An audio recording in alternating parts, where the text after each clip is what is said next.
You know what sound that is, folks. You betcha. It's another noon whistle. I am Chris Trottier. And I'm John Anzalone. And today I am at the Papcke farm with Derrick Papcke, 2006 grad of Elkhorn High School. And we're excited to be on the farm. Derrick's warm. I'm not, but we're going to figure this out. Remote location. Welcome, Derrick. I love this. This is great. We're on it's location. It's not perfectly warm in here, but we'll survive. It's pretty good. I'm just a little soft. I'm guessing there has been colder Februaries, Derrick. Yeah, this is pretty good for February, and that's why I really didn't think to turn the heat on, because it hasn't been that cold outside.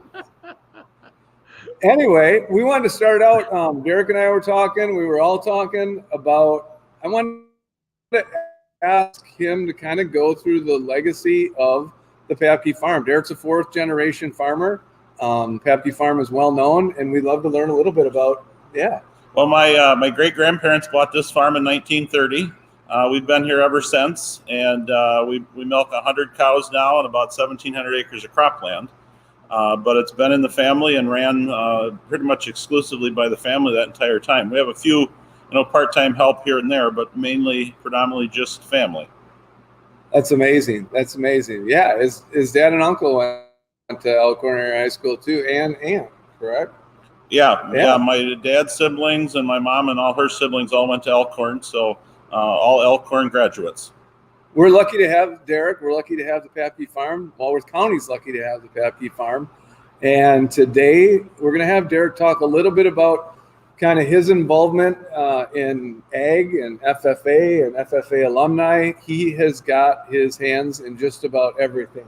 Well, and I know a lot of people are thankful to have Derrick and all he does, not just running and helping run his family farm with his brother and uncles, but our ag department's all around.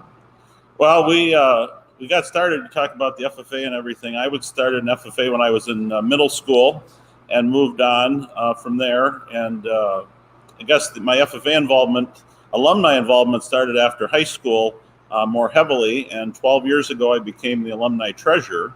But for probably the last 40-some years, the FFA alumni has ran a food stand at the Walworth County Antique Flea Market.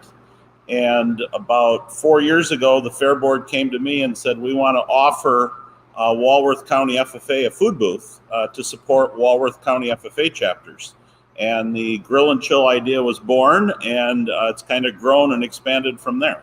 Do you do that at all fair events on the fairgrounds? No, 2022 was a little crazy. We did 22 days of food in 2022, and we just decided that was a little too much. We needed to focus on the best events, and because we're all volunteers. We run strictly on volunteers. The fair alone, the last 2 years, we've had about 150 volunteers make it happen. So we focus mainly just on, last year we did 15 days. This year we're going to do 16 days, and we're very specific about what events we do because we got to be respectful of volunteers' time, and then what events work for everyone's schedule. Yeah, so you're on a lot of boards too, right? As they're connected to farming, not just FFA and yeah. I've been around on a few different things, and I've tried to step back a little bit. I know the one thing that is exciting that we didn't talk about beforehand was the Walworth County Farm Bureau Dairy Breakfast is actually going back to the farm this year. Most people don't know that. That's news out of the gates. You heard it here. Yes. The Number Davis one podcast in Walworth County. The Davis Farm down in Sharon is going to be hosting the On the Farm Walworth County Dairy Breakfast. So that's nice. Exciting. I've been asked to help. The dairy breakfast will be in June. Father's Day Saturday. Saturday. Okay. I don't even remember the date, but that's just exciting to get people back on a real Wisconsin dairy farm. I mean, back in 1974, the family hosted. My grandpa hosted the very first Walworth County Dairy Breakfast. So, and the story goes that it rained that day, and it hadn't rained all spring, and everyone's sitting in the shed eating, and everybody started clapping because it was raining. But dairy breakfast is good luck. Yeah, that was 40-some years ago. So it's just neat to see that event going back to the farm and promoting agriculture. So let's dive back into the food stand, because that's a huge supporter of, you said there's 7 chapters altogether? There's 6 chapters in Walworth County. Of FFA. Okay. There's 6 chapters in Walworth County. There are a number of events that we run just as Elkhorn. Okay. The 4 antique flea markets. We do the traditional Star Spangled celebration down at Sunset Park. The rodeo and a couple other events we do are just Elkhorn. And those monies of volunteers are all based from Elkhorn or have some tie to Elkhorn. And that money all comes back directly to the Elkhorn chapter. Last year we did the truck and tractor pull, which was Walworth County based. This year we're doing a little something different. We're not doing the truck and tractor pull, but watch tomorrow because everything goes live in public tomorrow for a new country music festival. Ooh. At the fairgrounds, and Walworth County FFA will be participating in that, and that'll be a big fundraiser for us to replace the truck and tractor pull. But last year we did 15 days of food and we grossed about $150,000. So this year we're hoping to do that same in about 16 days. So of that 150, what goes to those 6? How does that get divided amongst the 6 chapters? And what was that money that got divided? Well, there was $59,000 that got divided up between the 6 chapters. Now that was food stand revenue, and then Walworth County FFA members also run the parking lots for Ribfest parking. So between Ribfest, the fair, and the truck and tractor pull, we distributed $59,000 to those 6 chapters. And those, each one got $59,000? No, it was split 6 ways. Okay. But it's all split on the number of volunteer hours. So, each chapter sends volunteers. We keep track of all those numbers, and then those numbers are paid back. But the really neat thing, out of all our events we do, that Walworth County Fair, that 6-day fair, we did a little over 80,000 gross. We returned a little over $42,000 to those 6 chapters. And if you send an FFA member, maybe an alumni member, parent, we've had some school administrators from Bigfoot, so we get some of these Elkhorn administrators. Here we go. Here. There's a challenge for you. Yep. I love it. I love it. Well, I'm not going to let Doug Parker beat me. So, but $42.25 per hour we returned to each chapter for every volunteer hour spent in the food stand, and those monies go back to support scholarships, leadership development, busing and different things to leadership conferences, and then the convention, state convention, national convention, where a lot of these students receive awards or compete. And so it's became a really nice way to support these students. And there's so many students that are in FFA nowadays. Agriculture, there's over 300 different career paths in agriculture. So raising this money is really important at this stage in the game because there's so many careers in agriculture and there's so many students interested in FFA and what it has to offer.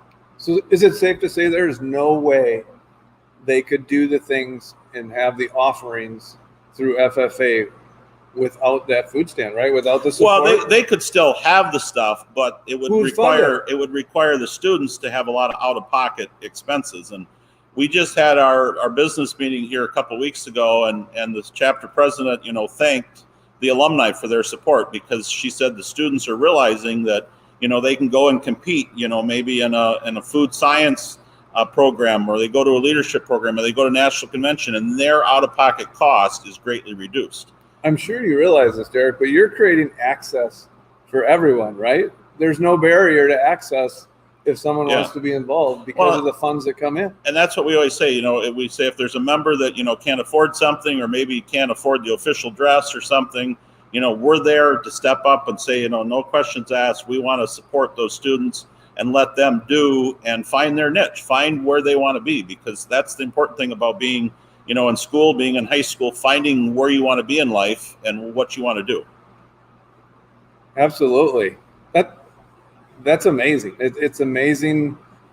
Yeah. I mean, and obviously they send volunteers and support the cause that you lead, but it's a huge team effort. I mean, we have current parents, we have current students, but then we have a lot of parents that have had students go through the district. We have, past school board members, past FFA members, themselves that come back and help even after they graduate. So it's really a wide range of people that volunteer and help make it possible. And you start looking at 16 days of food. I mean, the fair alone, 150 volunteers for those 6 days. That takes a lot of people, a lot of manpower, and we couldn't do it without all our volunteers. So getting people to stop at those stands, what can I eat when I stop there? What can I have? Well, we do a different kind of menu for different events, but our flea market, we do just a traditional menu of breakfast sandwiches, burgers, hot dogs.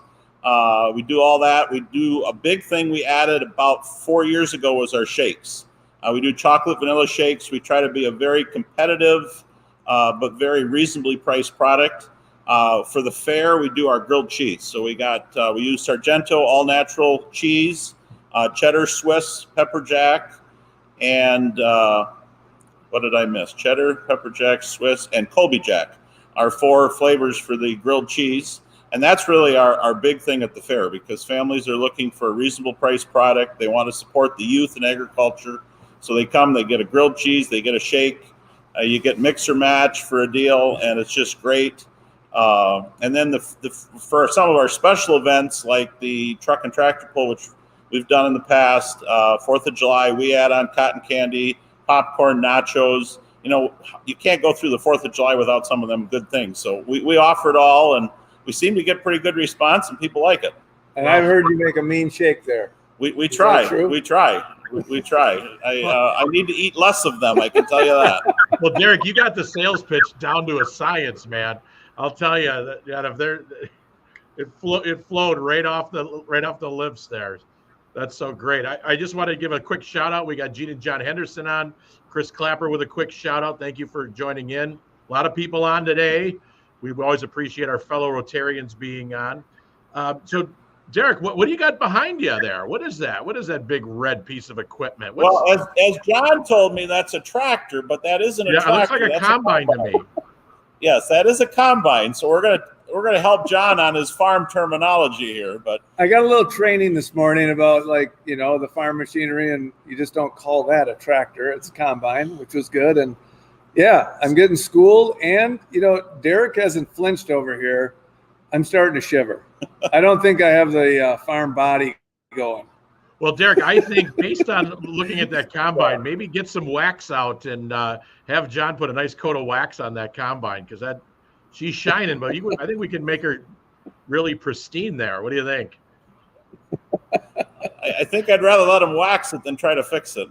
I think or drive it. I think that's probably true. Hey, before I see we're running out of time, but I want to make sure we get in. Derrick has another big announcement about an event coming up. Oh, yeah. We got next week, Tuesday, February 20th, we have the Elkhorn FFA Culver's Share Night. So come on out to Elkhorn Culver's between 5 and 8 next week, Tuesday. The FFA members will be there to help serve and visit with you if you have questions about the FFA, questions about the alumni. We do have our annual dinner coming up March 16th at Doosterbeck's in Elkhorn. So Stoles will cater that. It'll be a really nice meal, appreciation and celebration of a great year, because we have a lot to be thankful for and a lot of volunteers to thank, because none of this is possible without the countless volunteers that we have that show up. Food stand, 16 days is a lot of days to have volunteers show up. You heard it here. February 20th, get to Culver's. Yeah, participate, be there, support FFA, support ag.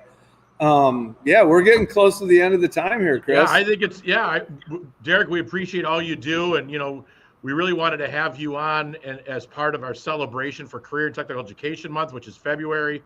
And we would be remiss if we didn't include FFA and our ag department, which is an integral part of our career and technical education. So we thank you, your volunteers, all the support, everybody who's been on. And let's continue to grow not only our FFA chapter, which is a career technical student organization, CTSO we call them, but let's continue to support our schools and organizations, teachers, and kids. So thank you for all you do. And John, anything else before we got to go back to work?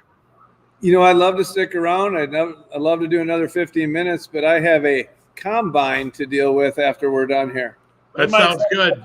And on that note, thank you, Derrick. I think I hear the whistle about to blow. It's time to go back to work. Oh, boy. Thank you, everybody, for being on, and thank you, Derrick.